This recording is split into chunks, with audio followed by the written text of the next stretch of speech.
Historias pequeñas dentro de la historia con mayúsculas, la de un hombre que espera una respuesta de la embajada española en Uruguay ante la detención ilegal de su hija. Espera y es ignorado, y al final desaparece, y un año después aparece el cadáver de su hija y nadie reclama el cuerpo. Ricardo Escalante, el protagonista de La Edad de las Bacterias, cuenta que nunca encontró un ejemplo mayor de lo que es el horror. Pues como dice un amigo mío, no es que las bacterias estén de aniversario, sino que La Edad de las Bacterias es el título de la última novela de Manuel García Rubio. Y estoy encantada de presentar porque además esto es mucho más difícil cuando tienes cercanía y buen rollo con la persona que entrevistas, y además te ha gustado tanto su novela. Yo te comentaba que es quizás de Green, de España, quizás esta es mi favorita, pero tú estás, me imagino que ahora como es el retoño más reciente, un poquito también fardón con ella, ¿no? Sí, bueno, a mí me está gustando sobre todo lo que estoy percibiendo, las reacciones en torno a esta novela que acaba de salir prácticamente, ahora mes y poco, y sin embargo las reacciones han sido muy buenas en todos los sentidos, lo cual apunta a que será una novela bien aceptada. Yo no puedo discriminar el tópico famoso de que entre tus hijos y este ya es el sexto, o sea, yo ya tengo familia numerosa, pues no me atrevo a apostar por ninguna novela. Sí es verdad que con esta he disfrutado muchísimo, no solo en el proceso de escritura, sino también en el proceso de documentación, de elaboración de los materiales previos. Sí, porque además acostumbras a documentarte, porque todas las novelas de Manuel García Rubio, para quien aún no ha tenido ocasión de leerlas, están ambientadas en una época concreta, te documentas para ello, y esta en concreto está ambientada en los años 70 y en Uruguay, además, que es un país que más o menos te puede tocar de cerca por esto de la biografía de cada uno. Sí, efectivamente, yo nací en Montevideo y viví 10 años allí, y es verdad que la parte de la historia se desarrolla casi toda ella en Montevideo en los primeros años 70. Lo que ocurre es que como uno de los protagonistas, el protagonista principal, es canciller de la embajada española en Montevideo, lo cierto es que no deja de tener conexiones con la realidad española de aquel momento. Y en ese sentido, pues la novela, que fundamentalmente es una historia de amor, también tiene un trasfondo histórico en el que hay una especie de asimetría entre los procesos que por aquellos años vivieron Latinoamérica en general y el cono y Europa, el sur de Europa, y particularmente España, Portugal, Grecia. Ese paralelismo de las dos historias es que mientras que en Latinoamérica había democracias que por aquellos años se llenaron de dictaduras, sin embargo en el Mediterráneo europeo había dictaduras que se transformaron en democracias. Creo que el proceso no fue por casualidad, yo creo que ha habido una estrategia o una geoestrategia, por emplear el término que acuñó Henry Kissinger, que era casualmente por aquellos años secretario de Estado en Estados Unidos. Y entonces, si no ha sido casual, ¿qué intención de fondo hay para elegir, por ejemplo, esa época para contar esa historia de amor que viven los protagonistas? Pues a mí lo que me interesaba es intentar demostrar que lo macro, la gran política influye sobre nuestras vidas, sobre la vida cotidiana. A mí me llama muchísimo la atención el fácil éxito que siempre ha alcanzado el famoso efecto mariposa, esa idea de que una energía infinitamente pequeña como pueda ser el aleteo de una mariposa, sin embargo es capaz de producir enormes turbulencias a miles de kilómetros de distancia. Eso que a mí me parece que es una leyenda urbana, sin embargo es comúnmente aceptado por el común de los mortales. Sin embargo, el efecto contrario es tan rechazado que ni siquiera tiene nombre. Me refiero al efecto de que una energía infinitamente grande pues puede tener consecuencias inmediatas en lo pequeño, en nuestras vidas de todos los días. Y a mí me parece que podría ser un buen ejemplo el decir que hace unos meses ganó las elecciones en Estados Unidos George Bush. Para muchos ha sido una desgracia, y desde luego para mí lo ha sido, pero muy pocos creen que ese hecho puede ser determinante o condicionante de nuestras vidas en un futuro más o menos inmediato. Yo creo que sí, y desde luego a los personajes de La Edad de las Bacterias su historia de amor se le ha visto frustrada en buena manera porque lo macro, las fuerzas infinitamente grandes han caído sobre ellos para aplastarlos, ¿no? Hay una cosa que me gusta mucho, según lo coges, a nivel estructural, que quiero ver también un poco cuánto hay de previsión, que me parece que en tu caso es mucho como trabajas, y cuánto hay también un poco de azar y de improvisación, porque la novela empieza partiendo de una base que no es el momento actual, sino un poco antes, porque él ya sabe lo que ha ocurrido, pero luego se remonta a los orígenes de cuando conoce a Edurne, por ejemplo, y te va contando toda la historia de un modo cronológico, digamos, habitual, ¿no? ¿Cuánto le dejas a la improvisación? Porque yo sé que es poco, pero seguro que algo hay. Pues no, en lo que es el esquema de la historia prácticamente nada. Como sabes bien, porque lo hemos hablado muchas veces, yo a la preparación de la novela, antes de poner la primera línea, antes del famoso En un lugar de la Mancha, yo le dedico muchísimo tiempo no solo a la documentación, sino incluso a la estructuración de la novela, y llego incluso a escribir lo que en el lenguaje cinematográfico, del guión cinematográfico, se llama la escaleta. Yo sé casi al detalle todos y cada uno de los capítulos de esta historia. En este caso a mí me interesaba que la historia comenzara 10 años después de los hechos críticos, para desde esos 10 años después adquirir perspectivas sobre lo que había ocurrido en aquel entonces, ¿no? Incluso te has planteado, se te ha llegado a comentar, al tener tan estructura cinematográfica y serlo, porque la novela además uno la lee y es una novela tremendamente visual, con una narrativa que puede ser muy bien llevada al cine. Te han propuesto, ya no solo con esta novela, sino por el modo de escribir que tienes, llevar alguna de las historias que planteas al cine. Pues esta novela es muy reciente y aún ha sido leída por quienes pueden estar captando o buscando historias para llevarlas al cine. Sí tengo vendidos los derechos de La Garrapata. Lo que ocurre es que el mundo, La Garrapata, que es mi tercera novela, ¿sí? Lo que ocurre es que el mundo de la industria cinematográfica en España es muy estrecho, y lo que lo hace inevitablemente muy lento. O sea que no me atrevo a decir que La Garrapata la podamos ver en pantallas en un plazo más o menos corto.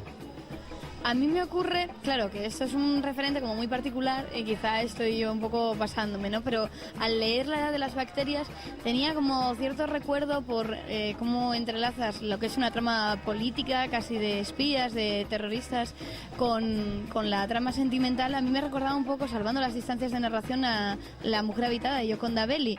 No sé cómo lo ves, no sé qué referentes has tenido, que probablemente no fueran tampoco por ahí. Sí, bueno, yo he tenido dos novelas muy presentes, que son El Americano Impasible y Nuestro Hombre en La Habana. De Nuestro Hombre en La Habana he tomado la posibilidad de recurrir al absurdo para contar una historia seria, porque La Edad de las Bacterias tiene algunas de las vicisitudes que pasa el personaje son pues un tanto absurdas, lo cual no quiere decir que no sean reales, y en ese sentido yo me he documentado para poder estar en condiciones de demostrar que todo lo que hay en la novela, por absurdo que parezca, ha ocurrido realmente o ha podido ocurrir realmente. Como te digo, mis referentes inmediatos han sido Nuestro Hombre en La Habana y El Americano Impasible. De cualquier forma, en España, en general en el mundo de la narrativa en español, el género de la intriga diplomática y política no se ha utilizado demasiado, y es una pena, porque cuando sí se hizo, pues ha dado obras maestras del tipo de Galíndez, de Manuel Vázquez Montalbán, que es otra novela que de alguna manera está presente en la mía, porque entre otras cosas, como sabes, Galíndez era un agente de la famosa red de servicios, es decir, del servicio de inteligencia del gobierno vasco en el exilio, y en La Edad de las Bacterias también aparece esa red de servicios que estuvo muy presente en Latinoamérica durante los años de los primeros años 70, es decir, el momento en que las democracias más o menos asentadas se transformaron en dictaduras por acciones de los ejércitos criollos, muy bien regados por dólares americanos de curso legal. El modo en que eliges narrar la novela es una primera persona que está metida en el personaje protagonista, que además es un personaje, y yo creo que el lector tiende a empatizar con él, porque aunque está metido en un ambiente que el lector actual al menos rechaza, sí es verdad que tiene unos conflictos internos que son justo lo que hacen atractivo el personaje. Y además tiene una cosa que, ya puestos a hablar de atractivos, a mí pues, particularmente me encanta, y es cuando cita dos versos de Miguel Hernández, un poquito al principio, que son: besándonos tú y yo, se besan nuestros muertos, se besan los primeros pobladores del mundo. La creación de este personaje me imagino que es uno de los pilares de la novela, ¿no? Es fundamental. En ese trabajo que te comentaba de preparación de la novela, prácticamente el primer problema que siempre me planteo es la voz. Es decir, no solo escoger la persona que narra, sino qué tipo de persona es esa que narra. Y a mí me preocupaba que el narrador tuviera dos aspectos fundamentales. Por un lado, que fuera capaz, como tú bien dices, de de provocar empatía al lector, pero que al mismo tiempo fuera un personaje en el fondo cínico, tremendamente conservador, yo diría incluso que reaccionario, para provocar una tensión interna de debate en cada uno de los lectores, que al final ese lector por el que ha sentido simpatía por ese personaje, de repente pueda descubrir por qué he sentido simpatía por un personaje que en el fondo es cínico, es reaccionario, porque yo creo que al fin y al cabo esa es la gran paradoja en la que nos estamos moviendo todos en un mundo que no acabamos de entender muy bien nunca, ¿no? Aunque estés bajo los efectos de la resaca creativa, ¿tienes ya algún proyecto en mente? Sí, yo siempre estoy trabajando en algo y ahora mismo estoy una vez más en la toma de apuntes. No sé si de apuntes de trabajo de documentación, de elaboración de personajes. No sé todavía si tengo los personajes suficientes como para meterlos en mi casa y convivir con ellos los próximos 24 o 36 meses. Esa es una decisión muy delicada porque es fácil imaginar que meter a 6 o 7 personajes en tu casa que no conoces y descubrir probablemente 12 meses después que eran unos antipáticos es un problema y una decisión que por lo tanto hay que meditar muy bien. Pero sí, ya estoy en esa fase de escoger personajes, temas, ambientes. Lo que sí sé es que lo que escriba será muy húmedo, muy brumoso, habrá mucha agua. Bueno, eso también por el clima en el que lo escribes, ¿no? Y no solo por el clima, yo creo que porque la presencia de la humedad puede llegar a ser una buena metáfora del mundo en el que vivimos, yo creo que todos los individuos estamos rodeados de una especie de éter que en principio nos alimenta pero probablemente nos asfixie al día de hoy no sabemos cuánto aporta además, si de vida o de muerte, ese éter que nos rodea. Pues quienes aún no han leído La Edad de las Bacterias, se los recomendamos desde aquí y además se lo ha dicho muy bien Manolo. Y quienes sí lo han leído, pues esperaremos a que llegue esa historia que al menos promete tener bastante niebla y bastante humedad.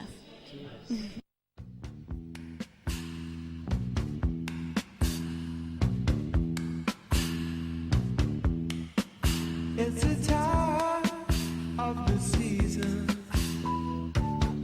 when love runs high. In this time, give it to me easy and let me try with pleasured hands to take you in the sun to promised lands, to show you everyone. It's the time of the season for loving.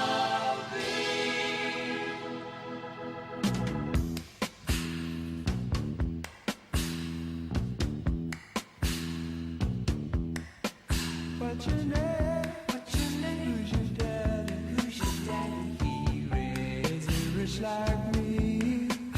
Has he take off? Has he take any time to show you what you need to live? Tell it to me slowly. Tell you why I really wanna know. It's the time of the season for loving.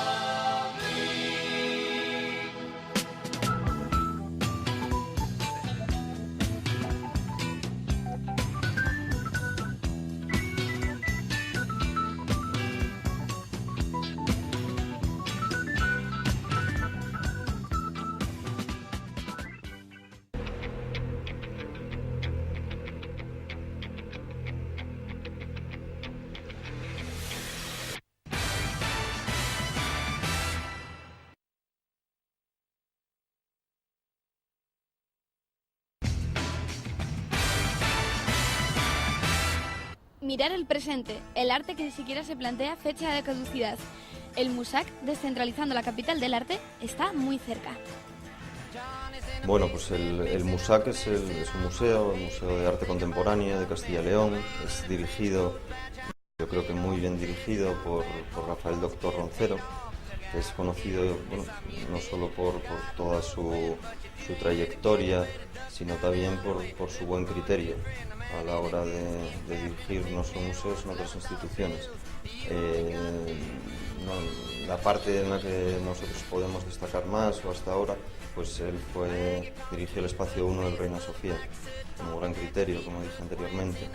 El MUSAC en realidad pues es un proyecto que se inicia hace 2 años y que tiene como objetivo constituirse como un museo del presente, es decir, trabajar no solo con las problemáticas del presente, sino también con aquellos artistas que recojan y traten de plasmar en sus obras esas problemáticas que existen, esos problemas sociales o económicos que puedan haber no solo en España, sino también en el resto del mundo, y que por lo tanto son los problemas que nosotros tenemos en este momento y que posiblemente se vayan a no potenciar, sino a proyectar hacia el futuro.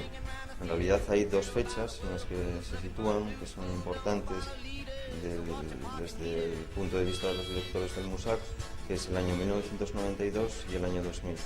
La colección en este primer volumen que tiene el MUSAC pues serán obras que partan desde 1992 y 10 años después del año 2000, como milenio, como mucho significativo. Pues se recogen distintos artistas, todos ellos una gran proyección nacional y en muchos casos también internacional, y que no sean, por supuesto, solo españoles, sino también artistas internacionales de otros países. Destacar pues casi todos, y obras pues muy interesantes las que se han seleccionado. El criterio desde mi punto de vista es muy acertado, sin duda. Destacaría obras antes que artistas que me han parecido interesantes o que la crítica destaca como muy interesantes.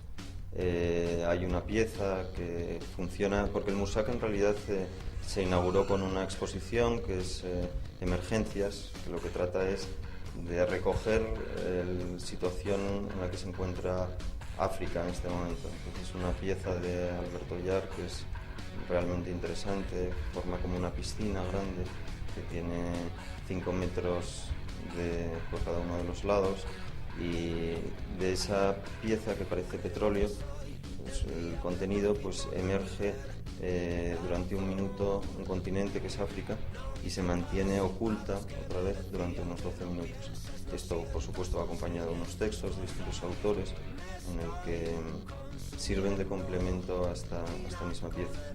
Asimismo, pues hay también otra serie de obras de otros artistas, Carmela García, Sandra Gamarra, un proyecto interesante en pintura que es recoger el LIMAC, es el Museo de Arte Contemporáneo de Lima, que en realidad no existe ese museo.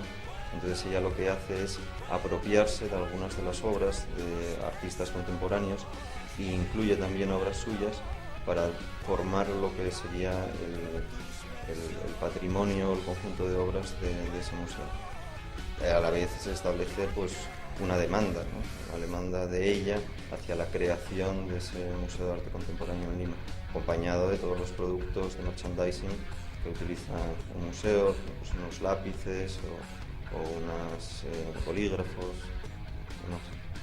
Bueno, pues como recogía hoy la Nueva España, y en la colección permanente del MUSAC aparecen representados 3 artistas asturianos. Una es Carmen Cantón, a través del Centro de Arte Ego. Coba Macías también aparece en la colección, y Pablo Alonso, unos 3 artistas asturianos que aparecen recogidos en esa colección permanente, que ahora en este momento no se exponen en el MUSAC, pero que a lo largo de los próximos meses y años sí se podrán visitar. Artistas que hayan estado en Asturias y que pertenezcan también a la colección del MUSAC, pues Enrique Martí, un artista de origen salmantino, con una pieza que son pues, 100 obras que constituyen una instalación, y que estuvo ya en el año 96 en el Reina Sofía. Martín Sastre, con una serie de 4 vídeos, algunos ya se pudieron ver en Asturias. Sandra Gamarra, que antes había hablado de ella, también con el proyecto de la instalación del IMAC. Carmela García, con un vídeo en este proyecto de Emergencias, también una colección permanente con otros vídeos, también con otras series, en este caso fotografías, la serie Chicas, Deseos y Ficción, y también otra serie que se llama Ofelia. Esta colección nace con una idea de presente, como decía antes, y a lo largo de los años, hasta el 2012, se va incrementando. Va acompañada de la elaboración de un catálogo magnífico en la que aparecen una serie de textos al principio de Estrella de Diego, de Javier Hernando, del propio Rafael Doctor, de Agustín Pérez Rubio, que es el conservador, y a lo largo de los próximos años, hasta el año 2010, me parece que es, 2008-2010, se irá incrementando esa colección. A la vez se irán presentando también otros proyectos. En este primero, coincidiendo con inauguraciones, emergencias, que os hablaba antes, y hasta el 2008 se irán presentando otra serie de proyectos. Cabe destacar también, que se me había olvidado antes, la presencia de Isone Sadaro en la colección con su serie Peter, que se pudo también ver en Asturias. Todos estos artistas que han hablado han pasado por la Galería Altamira durante el último año y medio. Es la posibilidad, o nosotros así lo entendemos, de ofrecer al público asturiano otra visión, además de las otras galerías que existen en Asturias, que desarrollan muy buenos trabajos, pues en este caso poder recoger esas obras de estos artistas que en este momento son una referencia en el panorama artístico contemporáneo.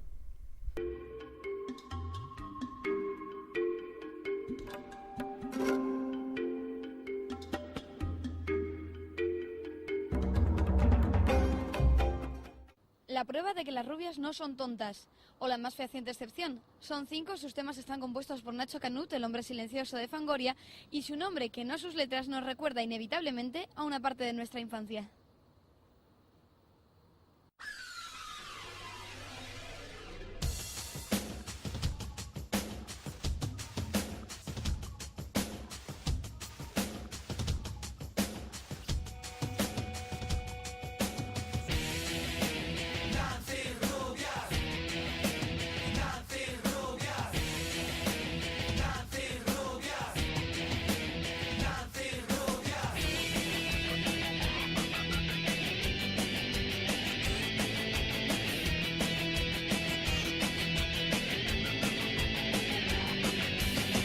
Me pongo la peluca, me pinto un poquito más, me llaman las amigas, quedamos en cualquier bar. Somos chicas, estamos locas, somos ricas y famosas, no queremos más que una cosa, lujo, drogas y construcción. Nazis, rubias, vestidas para matar. Nazis, rubias, dispuestas a hacer playback. Nazis, rubias, de noche por la ciudad. Antirrubias, ni que fin, antirrubias, vamos a por ti.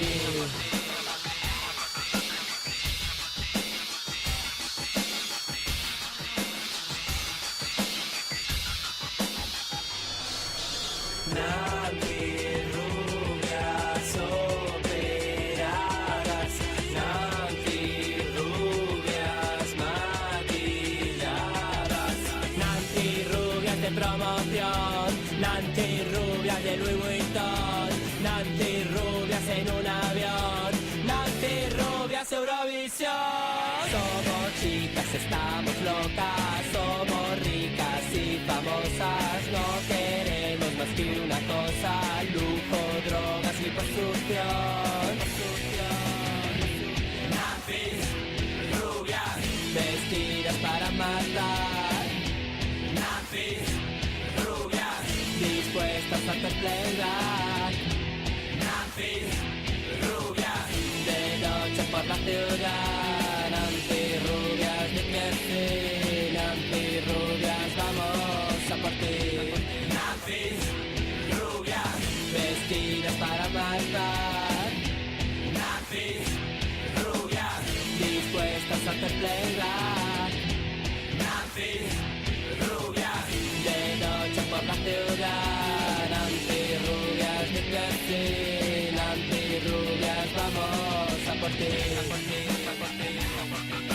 ti, a por ti, a por ti, a por ti, a por ti, a por ti, a por ti, a por ti, a por ti, a por ti.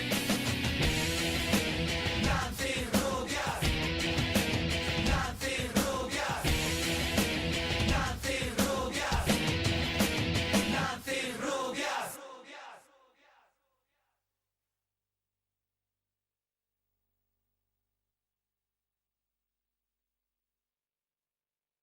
Una huida, una escapada, la necesidad de irse muy lejos de los edificios, del zinc, del asfalto. Le damos alas a los sueños, le damos voz a la palabra y te damos un rincón en el que expresarte. Sonalados.blogspot.com. Volvemos mañana aquí, en Teleasturias, la autonómica.